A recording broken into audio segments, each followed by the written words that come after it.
Alesia, muchas gracias por acompañarnos en Contrapuntos. Tuviste un 2024 agitado porque publicaste 2 libros. El primero se llama Cancelación, un manual contra la dictadura de la ideología, el pensamiento binario y el odio político. Un libro que tuvo bastante recorrido y que sigue repercutiendo en el debate público. Y a finales del año pasado publicas El Rearme Occidental, que en realidad es la puesta en mercado ajustada de tu tesis doctoral, ¿no? ¿Te parece que empecemos un poquito a través del Rearme Occidental? Muy bien. ¿Por qué la necesidad de poner tu tesis doctoral al alcance de un público no académico? Bien, bueno, ante todo, muchísimas gracias por invitarme. Es un placer estar aquí. Es verdad que hay años de siembra y hay años de cosecha. Y para mí el año 2024 fue un año de cosecha porque recogí frutos que había sembrado muchísimo antes. La tesis doctoral se defiende en 2016. Yo la defino un poco pues, como el resumen, ¿no?, de ese año cero de los populismos, que es el año 2016, porque gana Trump 1.0, el primer mandato, se materializa el Brexit y en España asistimos a la conformación de un gobierno en Cataluña que es el que declara en 2017 la independencia, la fallida independencia de Cataluña, la secesión diría más bien. Y bueno, para mí son tres ejemplos que me sirven de guía para hablar de ese fantasma de tres cabezas que recorre el mundo y Europa, y que es el populismo de la tríada oscura, de crecimiento, victimismo y concienciación punitiva. Estos tres elementos llevan, en el 2016 yo solo intuía determinadas cosas. Lo que sucede es que luego esa tesis se vuelve casi profética y entonces mi editorial me propone, por supuesto, adaptarla a un texto menos académico que una tesis. A pesar de eso sigue siendo pues, una investigación, es un texto más denso, digamos así, y trasladamos a 2024, que es cuando se termina el libro, pues todos los conocimientos llevados a la tesis, toda la investigación, y finalmente hacemos un recorrido de 2 ciclos electorales completos, que son los 8 años que van desde el 16 al 24, y claro, y vuelve a ganar Trump a finales de 2024. Por lo tanto, básicamente es un recorrido por estos casi 2 lustros de populismo. Hacemos un análisis, llegamos a unas conclusiones que además vuelven a ser proféticas, porque yo le pongo el título El Rearme Occidental a finales del 2024 y a principios, o sea, en febrero, marzo del 2025, el rearme es la palabra más repetida y debatida, porque Ursula von der Leyen llama al plan europeo Rearm Europe. Exacto. Hay como una doble tensión a lo largo de ambos libros. Por una parte, el fracaso de Occidente en defender su democracia liberal y cómo el huevo de la serpiente, el populismo, va germinando tanto a izquierda como a derecha. Y ese es un recorrido que atraviesa tus 2 libros, tu tesis doctoral y tu libro de ensayos. Y por la otra, hay una, utilización de los poderes externos a Occidente de esa debilidad intrínseca.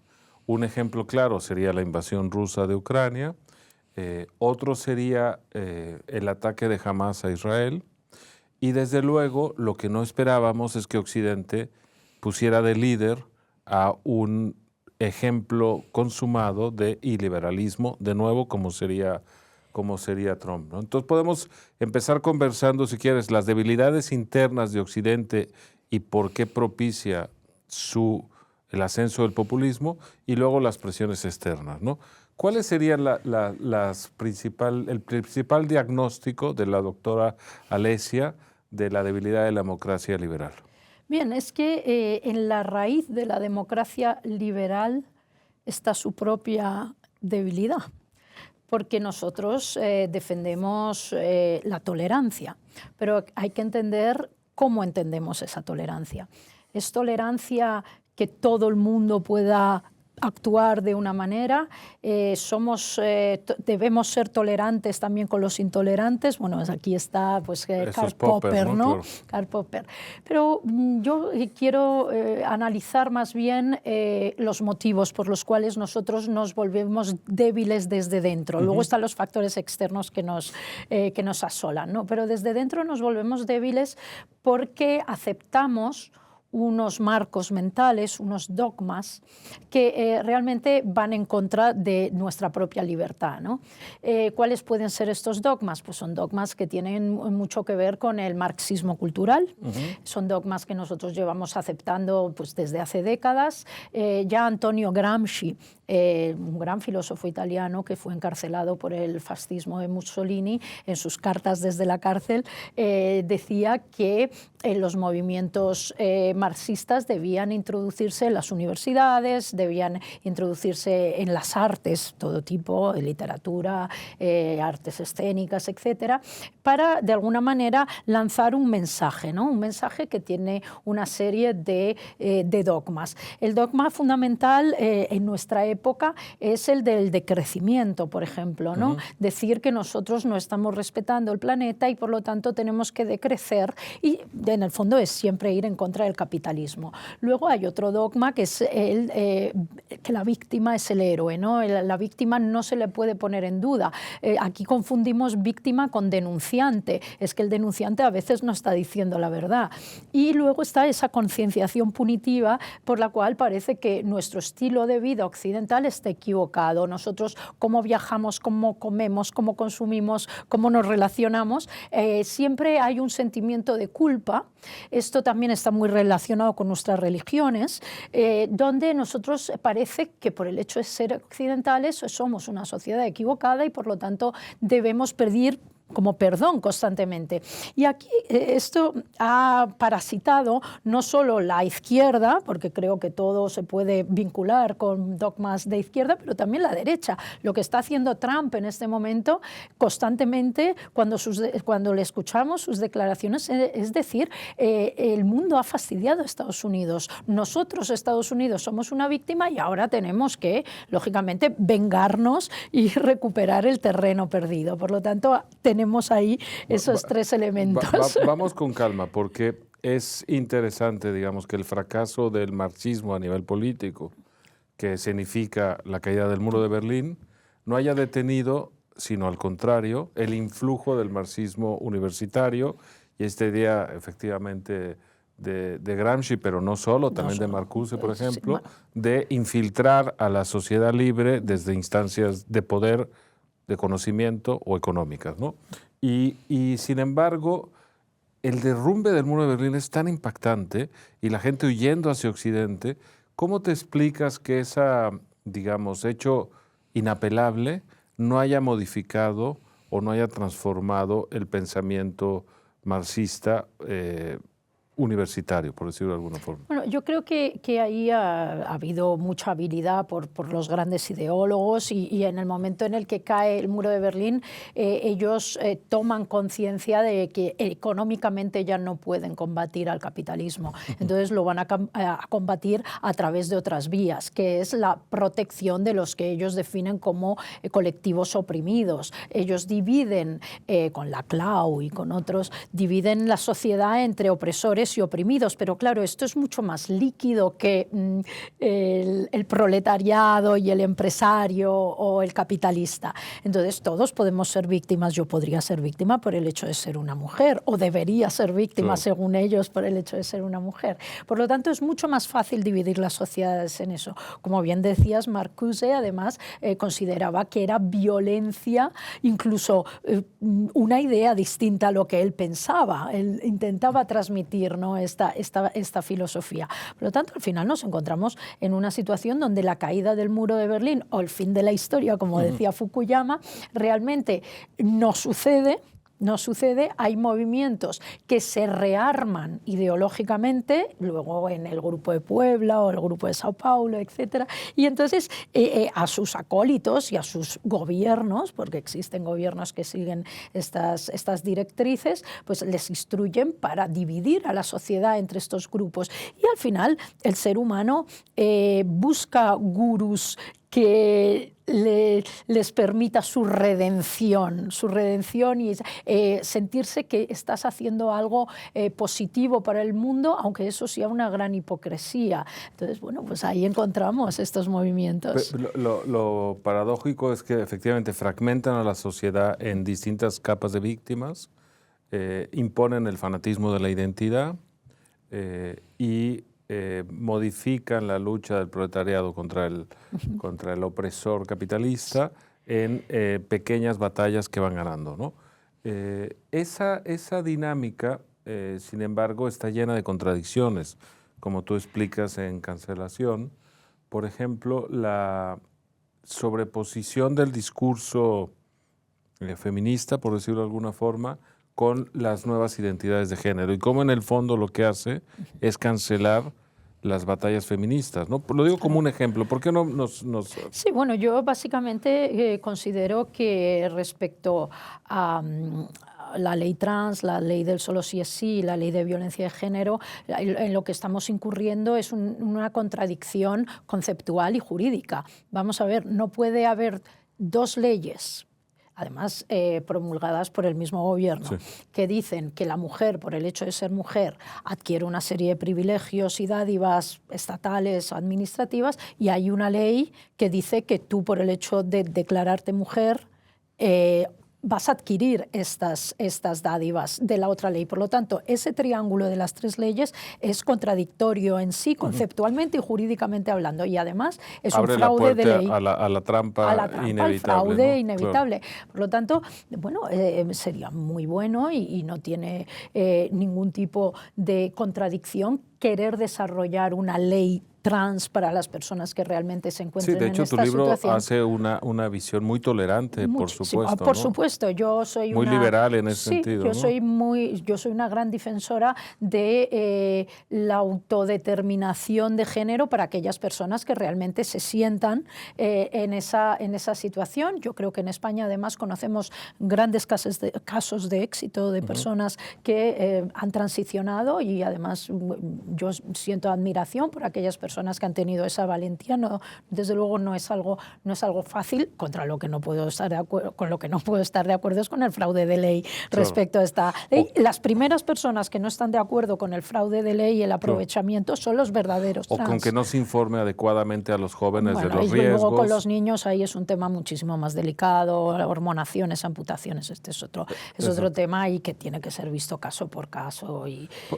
¿Por qué el debate de la izquierda todavía no asume que en la propiedad privada está una de las garantías de la libertad? ¿Por qué hay esta ceguera? No consiguen entender, yo se lo explicaba el otro día a mis alumnos en la universidad, no consiguen entender que la libertad más privada, la propiedad más privada que tenemos es nuestra propiedad intelectual, porque es algo muy íntimo, aparte de la vida, obviamente, claro, pero es algo muy íntimo que además está directamente relacionado con la creatividad. Nosotros, al tener esa propiedad privada dentro de nosotros que nos permite desarrollarnos con nuestra creatividad y con nuestra motivación dentro del mundo, realizarnos realmente como seres humanos, tenemos que proteger esa propiedad privada. Pero además, luego ya entramos en la otra derivada, que es la propiedad privada material, es la que nos permite desarrollarnos también desde el punto de vista de ciudadanos. Como ciudadanos. Ahí yo creo que no se explica bien en las escuelas por qué la propiedad privada está directamente relacionada con la libertad. Es donde podemos ejercer nuestra libertad. Dentro de mi casa, a ver, lo digo con un eslogan publicitario, la República Independiente de mi casa, ¿no? Ahí dentro yo puedo desarrollar, pero mi casa no es solo mis cuatro paredes, mi casa es trabajar en lo que yo quiero trabajar, todo lo que el comunismo no permitía. Tu cuerpo. Mi cuerpo, por supuesto. Yo considero considero, además, soy gran defensora de la libertad individual.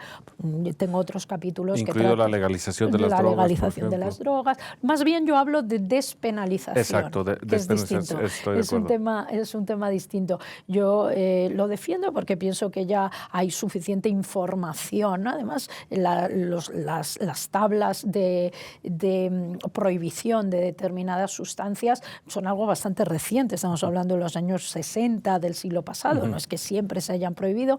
Yo creo en la responsabilidad de cada uno. Creo que somos adultos. Creo que el tráfico ilegal de drogas hace muchísimo daño.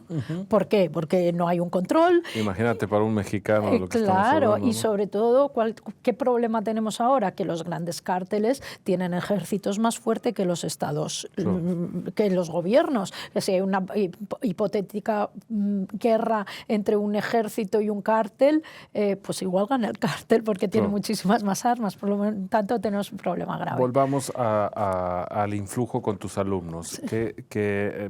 Digamos, te sorprende el hecho de la primera sesión que les preguntas y la inmensa mayoría quiere dedicarse a la función pública mediante unas oposiciones. Sí. ¿Cuál es el riesgo? ¿Por qué está mal eso? Bueno, básicamente nosotros ya tenemos una sociedad donde la mayor parte vive del Estado, por lo tanto, si construimos sociedades que dependen directamente del Estado y el sector privado se va empobreciendo cada vez más, va a llegar un momento que esa sociedad colapse, porque no puede depender solo del sector público. El sector privado es el que proporciona los recursos para que el sector público prospere y funcione sobre todo. Entonces, bueno, sociedades que cada vez tienen un sector público, y hablo de esto en general, también incluyo a los pensionistas, a todo aquel que recibe una... De eso volveremos. Volveremos. La nómina pública, todo aquel que recibe pues desde una subvención hasta una pensión, lógicamente, digamos así, todo deriva de los impuestos que paguen los ciudadanos, las empresas, etcétera, todos los actores. Sí, la riqueza que hay en una pública economía. viene del mundo privado, ¿no? Evidente. Y sin embargo, los jóvenes, que es la edad de la rebeldía, de la inquietud, del riesgo, aspiran a encerrarse a estudiar 1 o 2 años para ganar unas oposiciones y el resto de su vida tener la pequeña paga y una falsa idea de seguridad. Tú también dices que es falsa en el fondo, ¿no? Bueno, es evidentemente falsa porque yo creo que además lo que sucede muchas veces es que el funcionario pierde motivación. En el momento que tú sabes que que tienes una nómina asegurada para el resto de tu vida, bueno, te dará una tranquilidad, yo no lo pongo en duda, pero por otro lado también la creatividad de esa persona va mermando cada vez más, ¿no? Claro. Entonces, bueno, yo creo que al final, si no, las sociedades dinámicas son las que protegen la propiedad privada, las que protegen la empresa, las que no demonizan al empresario.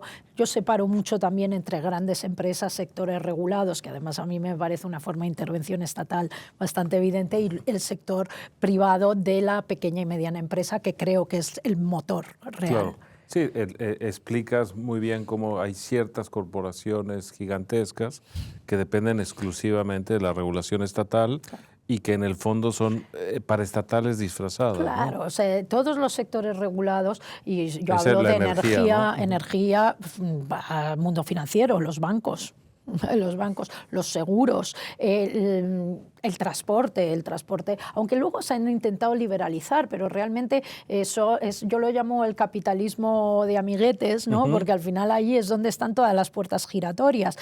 Una persona que deja de ser un ministro, yo creo que algunos que tenemos actualmente no van a lograrlo, pero normalmente a lo que aspiran cuando ya no tienen la nómina pública es entrar en el consejo de administración de una gran energética o de un gran banco. Entonces, esos son puertas giratorias y son sobre todo es el capitalismo a fuerza de BOE. Tienes una licencia estatal y según precios te lleves... regulados, clientes fijos, poca competencia. Claro, capitalismo o socialismo de amiguetes. Claro. El tema ahí es que las cuentas empiezan a no dar para España y para Europa en general, ¿no? Baja natalidad, crecimiento del sector estatal muy grande, muchos impuestos para los que crean. ¿Cómo salimos de ese escenario? Bueno, yo creo que aquí tenemos que focalizar en Europa. Tenemos que focalizar en Europa y ahí ya saltamos al otro libro, pero básicamente necesitamos reformar profundamente. Ha habido unas políticas erráticas guiadas por Alemania fundamentalmente, todavía por la época de Merkel, incluso antes, y Alemania ha tomado unas decisiones que nos han afectado a todos muy negativas, hay que decirlo claramente, desde el punto de vista energético, sin duda, cerrando sus centrales nucleares, dependiendo del gas de Rusia, poniendo incluso, curiosamente, a grandes políticos alemanes como dirigentes de empresas rusas, lo cual yo creo que roza un poco la corrupción o bueno, por lo menos es éticamente reprobable. Y por otro lado, hablamos también de industria. No ha habido un plan industrial europeo general, no ha habido un plan de defensa europeo general y ahora nos encontramos en la situación en la que estamos.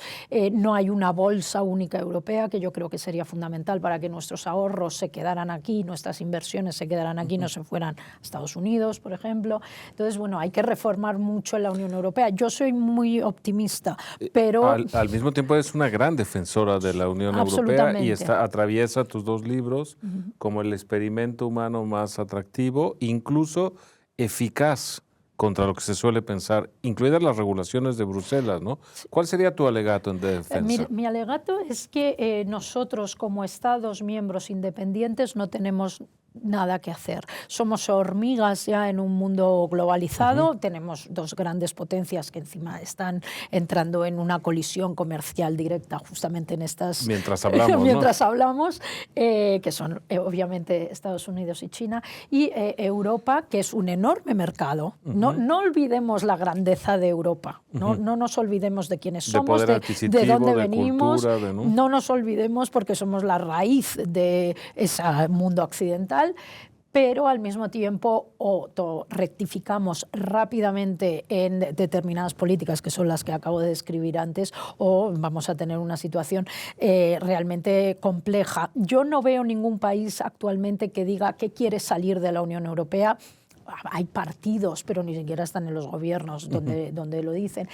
Veo, sí, el problema de Hungría, sin duda. Veo un problema de mayorías, de cómo conformarlas. De cómo conformarlas. ¿Por qué en un parlamento estatal, en cualquier país miembro, tú con 3/5 apruebas leyes orgánicas y en Europa en los temas realmente importantes pedimos unanimidad? Así hay veto, hay bloqueo y no vamos a avanzar. Por lo tanto, tanto en el rearme propiamente dicho como en la política exterior, en temas realmente importantes para mantener nuestra posición geopolítica en el mundo, es importante que avancemos en eso. Cualificada, mayoría cualificada. Incluso pides una elección de un presidente de Europa por voto directo, ¿no? Sí, así es. Y otra serie de reformas internas, ¿no? Hay toda una lista de reformas, pero que digamos que las más sorprendentes... Voto indistinto según tu lugar de residencia, ¿no? Voto indistinto según el lugar de residencia, residentes... En mi caso, yo soy italiana, resido en Madrid, no puedo votar en las elecciones nacionales. Aquí yo no puedo votar en las generales. No me parece justo, yo pago aquí mis impuestos. Bueno, naciste en España. Y nací en Madrid, pero bueno, eso es un tema personal. Hablando más en general, yo creo que tendríamos que votar y además votar al presidente de Europa daría muchísima más legitimidad a la Unión Europea. Tiene una carencia en este momento, pero además tiene otra ventaja. Y esto en España yo creo que se entiende bien. Aquí en España hay gente que legítimamente reivindica una república. Yo soy italiana, soy republicana, vivo aquí, pero entiendo perfectamente la necesidad de algunos de decir no creo en una monarquía. Bueno, si aquí pudiésemos votar al presidente de Europa, que evidentemente sería una república, porque no tenemos un rey, también podríamos satisfacer esos deseos de votar al mayor representante, donde se toman el 80% de las decisiones que luego aplicamos en nuestros países nacionales. Aunque la dicotomía, porque en cancelación juegas mucho al discurso binario, o más bien contra el discurso binario, y explicas muy bien cómo es una falsa dilema monarquía-república, con ejemplos clarísimos de repúblicas fracasadas y las quizá democracias más prósperas que son monarquías. Pero no me quiero distraer en eso porque el tema puede irnos por muchos lados. Hay algo, digamos, de la metadona de la energía rusa, la idea de que siempre iba a ser gratuita, accesible y fácil, o no gratuita, pero muy barata, Sí, sí. Que llevó a tomar políticas energéticas muy equivocadas a Alemania y por consiguiente a todos. También lastrada por esta idea del 2030, el decrecimiento, etcétera. Y en tus dos libros, pero sobre todo en Cancelación, haces una crítica muy profunda a la ideología, que es casi una religión, del cambio climático. ¿Por qué no? Sí. Porque está conectado con lo que Muy estamos conectado, hablando, ¿no? muy conectado. Vamos a ver, parece casi que el ser humano ha renunciado a las religiones en Europa, hablo en Occidente, pues a su religión cristiana, digamos así, pero al mismo tiempo ha necesitado sustituirlo por otro tipo de religiones. Religiones que tienen mucho de superstición también, ¿no? Bueno, pues una de ellas es esta visión de la Pachamama, de la tierra, ¿no? Que además nos castiga porque nos portamos mal con ella. De hecho, se llegó a decir que la misma pandemia del COVID-19 fue una consecuencia directa del cambio climático, cuando ahora estamos viendo que parece ser que fue un virus que se escapó de un laboratorio. Por lo tanto, estamos cayendo en una serie de supersticiones que no tienen nada de científico. Y el cambio climático además se ha convertido en un gran negocio, pero no un negocio para los empresarios, en un negocio para los estados, a través de que regulaciones, impuestos, multas, tasas, etcétera, etcétera. Entonces, y un gran entorpecimiento para la empresa, ¿eh? Sí, claro, ahí hay un gran elemento de crecimiento, de imposición casi mesiánica de que las empresas tienen que cumplir. Yo soy una gran defensora de la sostenibilidad, porque creo que tenemos muchísimas soluciones de transformación de residuos en energía, soluciones de reducción, de que las grandes industrias no sean tan contaminantes desde el punto de vista del CO2, aunque soy consciente de que nada sirve esto si en China, India y en esos países siguen emitiendo y quemando carbón. Y casi todo viene de las cementeras, por ejemplo. Exactamente. ¿No? Entonces, el tema de las cementeras es fundamental. Las cementeras emiten el 8%, es muchísimo más que la aviación, del 8% de las CO2, pero hoy en día ya están funcionando numerosas fábricas de cemento que reducen esto un 40%. ¿Cuál es la sorpresa? Que no construimos esas fábricas en Europa, que es el gran adalid del Green Deal y el cambio climático, sino que tenemos que ir a construir estas fábricas en países en desarrollo, lo cual me parece fenomenal. Estamos dando una ventaja competitiva a estos países en desarrollo. Pero todo esto significa una cosa: tenemos las soluciones, aparte de la energía nuclear, aparte las capturas de CO2 para transformación en carbonato de sodio, en fin, cosas muy técnicas que no vamos a explicar aquí, pero que existen. ¿Por qué no estamos aplicando todas estas nuevas tecnologías para revertir un discurso que se está imponiendo casi como una religión y que en cambio lo que está provocando es el decrecimiento, el anticapitalismo? Cuando escuchamos a Greta Thunberg y sus seguidores, los gretinos, vemos cómo están diciendo que en el fondo lo que desean es atacar el capitalismo. Hablemos claro. Por supuesto. Hablemos claro. Y la ecología es una excusa, ¿no? Claro, eso es un vehículo. Es un vehículo. Ahora, en este clima de cancelaciones, discurso identitario, anti-libertad de propiedad privada, etcétera, etcétera, surge por ley del péndulo, digamos, todo este universo que podríamos resumir en la ideología woke, surge por ley del péndulo un movimiento que tampoco es liberal y que trae más problemas, que es el de la extrema derecha, ¿no? Claro. ¿Cómo lo lees tú? Hay uno de los capítulos que se llama El nacimiento del populismo de derechas, y yo hablo de mi propia experiencia. Bueno, la Liga Norte, en la ¿no? Liga Norte. Yo soy mi madre es de la ciudad donde nace la Liga Norte. Claro. Estás al norte del todo, ¿no? Al norte del todo. Ponte di Legno es el pueblo donde Umberto Bossi, a finales de los 80 del siglo pasado, y yo vivía ahí en ese momento. Por lo tanto, aunque tenía solo unos 14 añitos, pero siempre me han interesado mucho estas cosas, observaba mucho lo que estaba pasando a mi alrededor. Y era muy curioso ver cómo en ese momento yo vi cómo el tablero de la clase obrera o la clase trabajadora se movió de la izquierda a la derecha. En Italia fue muy significativo. Italia tenía un partido comunista de los más fuertes, claro, fuertísimos, claro, Togliatti, claro, Berlinguer. el eurocomunismo, etcétera, Claro. ¿no? Entonces vemos cómo de repente el comunismo y el socialismo ya no representan a la clase obrera y hay este movimiento que es un movimiento identitario, que hace un discurso muy parecido al que pueden hacer determinados partidos catalanistas aquí en España, ¿no? Esquerra Republicana o Junts per Catalunya. Sí. Es muy parecido. Entonces, o Alianza Catalana, ahora delirante, Alianza ¿no? Catalana. Entonces es un discurso que tiene tintes racistas del norte contra el sur, tiene tintes xenófobos, protege mucho a aquella clase de pequeño empresario obrero, digamos así, trabajador, y ves como de repente esta clase, esta gente empieza a votar a la derecha. Claro. Eso fue muy sorprendente. Eso es algo que yo he visto aquí, pero 20 años después, que es con Vox. Claro. O sea, tú vas al polígono y le dices a alguien que si tiene una furgoneta diésel, fatal. Que si come un chuletón el domingo, fatal. El domingo hace una barbacoa con sus amigos,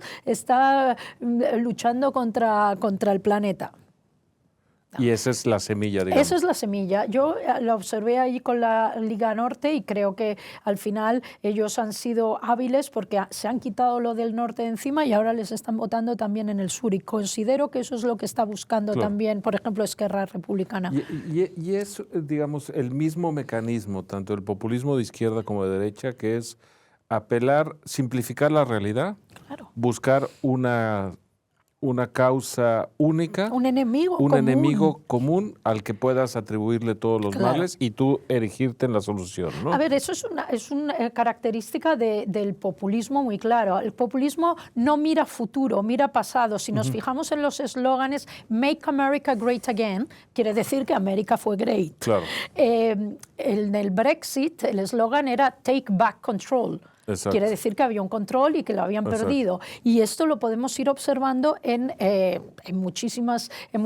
eslóganes de partidos populistas, tanto de izquierdas como de derecha. En cambio, al globalista se le acusa de otra cosa, que es, sí, de mirar al futuro, pero pensar que todos nos podemos uniformar en una gran hermandad humana. Y en cambio, claro, cada uno tenemos nuestras características nacionales, regionales, etc.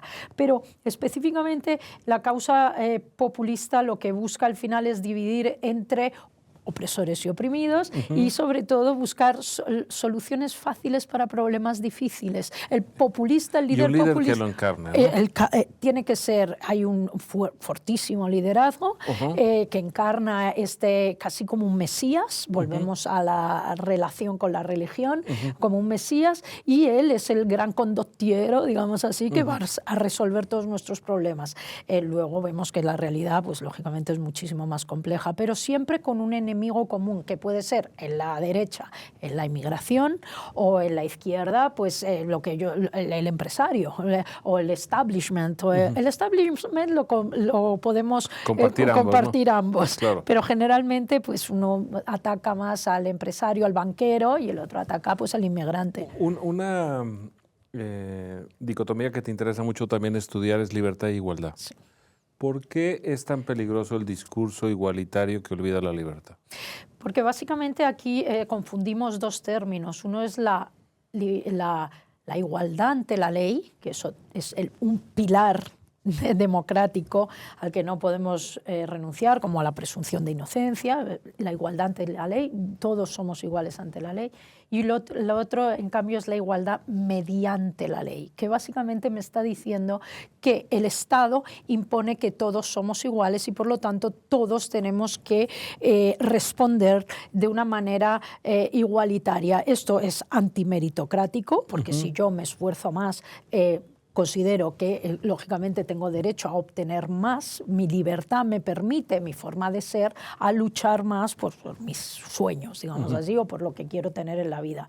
Pero si me están imponiendo, por ejemplo, un sistema de cuotas por el cual a mí me van a elegir para un puesto de trabajo por el hecho de ser mujer y no por el hecho de que yo valgo para estar en ese puesto de trabajo, para mí eso es inmoral. La igualdad mediante la ley o impuesta por ley es absolutamente inmoral.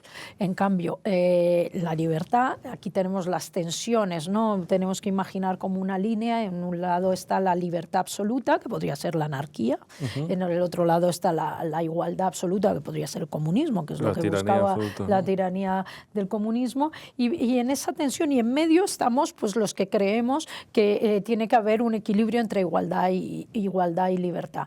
La libertad es el motor, que nos lleva a prosperar como sociedades. Gracias a esa libertad hemos prosperado. Claro, ¿sabes qué creo que pasa? Que en el discurso de la libertad, en el que yo coincido con tu visión, es muy importante que funcione bien el ascensor social mediante la meritocracia.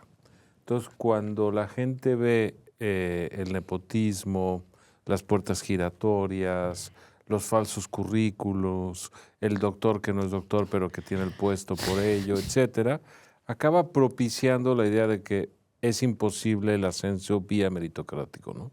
A ver, yo puedo comprender perfectamente que haya un ascensor gripado, y porque es cierto. De ahí a decir que no existe la meritocracia, hay un recorrido muy largo. Por supuesto. Muy largo. Por lo tanto, al final yo siempre pregunto a aquellas personas que me dicen que la meritocracia no existe o que, o que está demasiado condicionada. O que está condicionada o que funciona de otra manera, yo siempre les pregunto, si no aplicamos el sistema meritocrático, dime qué aplicamos, dime cuál es el otro sistema.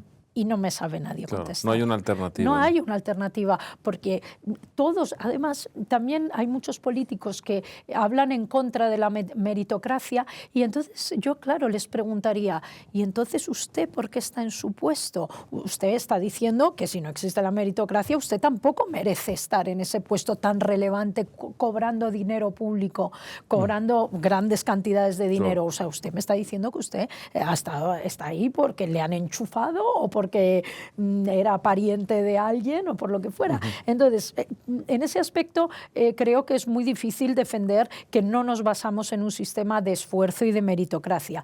Las universidades, por ejemplo, yo lucho mucho contra esa tendencia generalizada que hay de bajar el nivel. Yo creo que es un tremendo error que bajemos el nivel o que tratemos a nuestros alumnos como si no fuesen adultos. Yo soy profesora de adultos porque estoy en una universidad, no de niños. Claro. De hecho, tu vocación académica es no un recurso de salida laboral, sino algo que has decidido porque piensas que hay que dar la batalla ahí, ¿no? Exacto. A ver, yo soy abogada de profesión, llevo ya 26 años de profesión jurídica colegiada, además aquí en el Colegio de Abogados de Madrid. Trabajo en mi empresa familiar, yo procedo de una familia de empresarios y trabajo con ellos de toda la vida, pero llega un momento... Quieres dar la batalla ahí, ¿no? Un profesor, un gran catedrático que fue José Manuel Pérez Prendes, un gran historiador, quizás el historiador más importante de este país, ya fallecido, en un momento determinado me dijo, tú tienes que escribir una tesis doctoral. Y yo ya estaba trabajando, y digo, yo, ¿por qué voy a trabajar, por ponerme ahora con esto? Y a raíz de la tesis doctoral, pues ya entré en el mundo universitario y ya entendí que tenía una pasión, aparte de mi trabajo. ¿Y logras al final del curso los alumnos hacer un giro de mentalidad? ¿Tu respuesta es positiva? ¿Sí? A ver, yo el primer día de clase, lo cuento en el libro, yo siempre les pregunto a mis alumnos, en fin, pues por qué han elegido esa carrera, de dónde vienen, dónde han estudiado anteriormente. Y al final les hago una pregunta que para mí es crucial, que es si están preocupados respecto a su futuro. Y me levanta la mano un 80% de la clase, un 90% de la clase. El último día de clase les vuelvo a hacer la misma pregunta. Y me levanta la mano un 15, un 20, y esa es una satisfacción única. Se sienten seguros que pueden encontrar un camino propio, ¿no? Sí, sobre todo ¿qué hacemos? Es desaprender o desactivar esos mecanismos nocivos de concienciación negativa, porque yo no oigo a nadie que nos conciencie en positivo de todo lo que hemos logrado, de lo increíble que es vivir donde vivimos, de la suerte que tenemos, El milagro de Occidente claro, es impresionante. Y sobre todo ¿no? la sociedad occidental tiene una característica muy importante que no tienen otras civilizaciones, y es que nosotros nos autocorregimos. Nosotros fuimos esclavistas. Somos los primeros que declaramos que todos los hombres éramos iguales, ¿no? Que no podíamos ser uno el dueño del otro, la dignidad, la identidad humana. Fuimos y somos machistas. Yo no quiero dar palmadas en la espalda a la sociedad occidental, tenemos muchísimos problemas, pero de ahí a pasar a pensar que nosotros somos el mal del mundo, el mal de la tierra, no. Todo lo contrario, somos los que enseñamos el camino a las otras civilizaciones para lograr igualdad, lograr libertad. Y el motor de todo es la crítica, que está en cierto sentido en peligro. ¿O la no? crítica, el pensamiento crítico está en peligro. Para empezar, hay mucha gente que ni siquiera sabe lo que es el pensamiento crítico. Se piensa que es criticar a alguien o criticar algo. No, no, no. Es tener la capacidad de análisis y de síntesis. Yo adquiero una información y a través de esa información la comparo con otra información y hago lo que se llama justamente pensamiento crítico. Es decir, estos elementos encajan y tengo mi idea al respecto, surge mi idea. Tenemos que hablar de la guerra comercial, de Trump, por supuesto, y del rol de Europa en ese universo. Pero antes me gustaría dos preguntas veloces sobre el tema de la captura de rentas de la clase política y de los jubilados. ¿Qué hacemos con eso? Y dos, el tema del desierto demográfico. ¿Tiene solución? ¿Por qué una sociedad que adquiere un cierto nivel de bienestar renuncia al impulso básico que es la procreación, ¿no? La perpetuación a través de las siguientes generaciones? Entonces, lo primero, tú le llamas incluso estafa de Ponzi a las pensiones, ¿no? Sí. ¿Qué hacemos con los recursos públicos y cómo podemos salir de eso, si se puede salir? Sí. Y la vinculación con las nuevas generaciones. Bueno, básicamente en el tema de las pensiones es una estafa Ponzi ahora. No lo fue cuando se implementó el sistema. ¿Por qué? Porque antes teníamos, pues pongamos, pues 2 o 3 cotizantes por cada jubilado. Incluso se llegó a tener más. ¿Por qué? Porque las familias tenían hijos, esos hijos se transformaban en trabajadores y la gente mayor también vivía menos tiempo. Nosotros ahora nuestra esperanza de vida es mayor, por lo tanto nuestra recepción de pensiones es más larga. Esto incrementa muchísimo el gasto. Pero ¿cuál es el problema? Que ahora nosotros en estos momentos y en las comunidades autónomas de España, donde estamos mejor parados, una es Madrid, tenemos como 1,5 cotizante por jubilado. Pero es que tenemos muchas comunidades donde ese cotizante ya ni existe. Por lo tanto, tenemos un problema matemático. ¿Qué sucede? Que nosotros ahora estamos pagando, los trabajadores, estamos pagando las pensiones. No es lo que cotizaron nuestros padres y nuestros abuelos. Si no es un ahorro que vas a usar, si no pagas los jubilados no es de del momento. capitalización o de reparto, ¿no? Entonces, nosotros tenemos que transformar. Tiene que haber un periodo de transición. Yo sé que esto es muy impopular, políticamente hablando o electoralmente hablando, pero es que si no ponemos solución va a llegar un momento que yo, por ejemplo, a lo mejor no recibiré una pensión, porque a mí me queda todavía un recorrido largo para llegar a eso. Entonces, evidentemente, aquí o empezamos a pensar en soluciones como la mochila austríaca, o empezamos a pensar en fomentar el ahorro privado bajo planes de pensiones, empezamos a transformar el sistema de pensiones actuales, o realmente no vamos a tener. ¿Qué es la mochila austríaca? Perdóname la mochila austríaca, aunque lo mencionas en el libro, ¿no? Bueno, pues es la técnica, por ejemplo, que aplican en Austria, donde el dinero que te van descontando por los seguros sociales para pensión, no, te lo van apartando de verdad, es de verdad tu dinero. O sea, tú vas creando tu fondo, tu propio ahorro, tu fondo de pensiones a través de un fondo estatal. Si esto no es privatización o lo repartes entre un fondo privado, que eso también se hace aquí, pero no se está fomentando fiscalmente lo suficiente, y luego un fondo estatal, porque tu propia empresa va apartando ese dinero para ti, y tú ese dinero que acumulas, si te cambias de empresa, te lo llevas. Entonces, bueno, pues hay sistemas. Miremos a los países nórdicos que se llamaban socialistas y de socialistas no tienen nada, ¿no? Eso era una retórica mediterránea. Ahí lo que tú explicas del mundo nórdico que te interesa mucho es gran apoyo estatal para las por ejemplo, la sanidad y al mismo tiempo una gran defensa de la libertad empresarial, ¿no? Claro. Y eso no pasa en el sur, ¿no? No, eso no pasa en el sur. También, bueno, pues por tradición también somos países mucho más poblados. Hay que entender que no somos y han comparables. acumulado menos riqueza, probablemente, ¿no? Claro, entonces, bueno, históricamente también el número, hablábamos antes de población, pues son países que no están tan poblados, es más fácil de gestionar, ¿no? Pero aparte, la base es que la libertad económica es un valor protegido también a nivel estatal, o sea, eso del funcionario de por vida. Bueno, la imposibilidad de fundar una empresa en España, las dificultades, los trámites, la burocracia, y los la sellos, demonización. Además, aquí todavía tienes la mentalidad de que el empresario es alguien malvado. Al que hay que sacarle concesiones a cualquier precio. ¿no? Y luego empiezan la dinámica de los ricos, los pobres, los ricos, dividimos.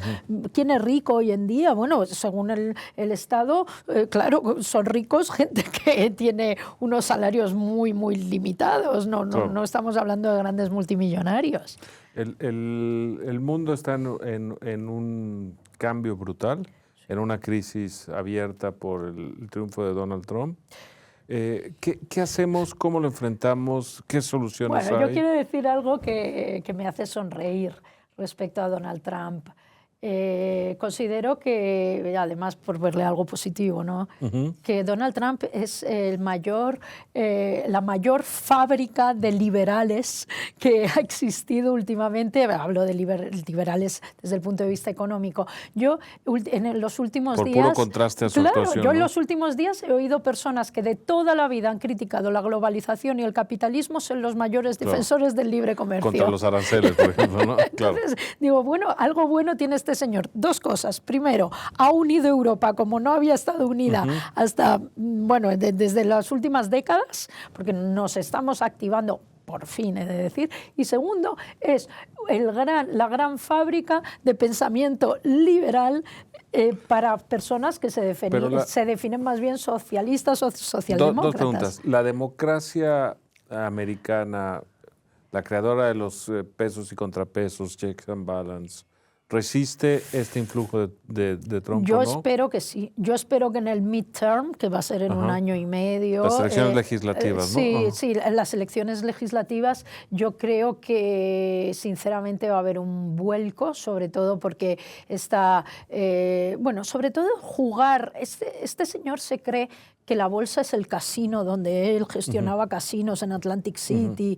Ahí están las pensiones, ahí están claro, los ahorros de mucha gente. El hombre más poderoso del mundo no puede poner un tuit diciendo es un gran momento para comprar y luego tomar las decisiones. El poder que concentra este señor en este momento es algo que asusta realmente. Claro. Entonces yo considero que, aparte que ha demostrado de ser un iliberal y un populista de libro, hay que tener en cuenta el daño que está haciendo a su propia economía. Y los americanos eso no lo perdonan. Ya con Bill Clinton el eslogan es "The economy stupid", exacto. Es la economía estúpido. Por lo tanto, yo he vivido muchos años allí, considero que esto le va a pasar factura. Y el enfrentamiento con China, porque de China analizas bastante, más en tu tesis doctoral, sí.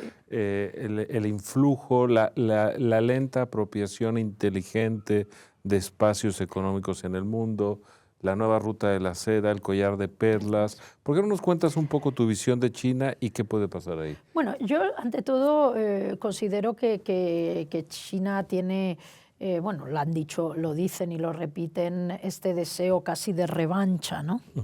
Ellos hablan mucho del siglo de la humillación, ¿no? El siglo de la humillación.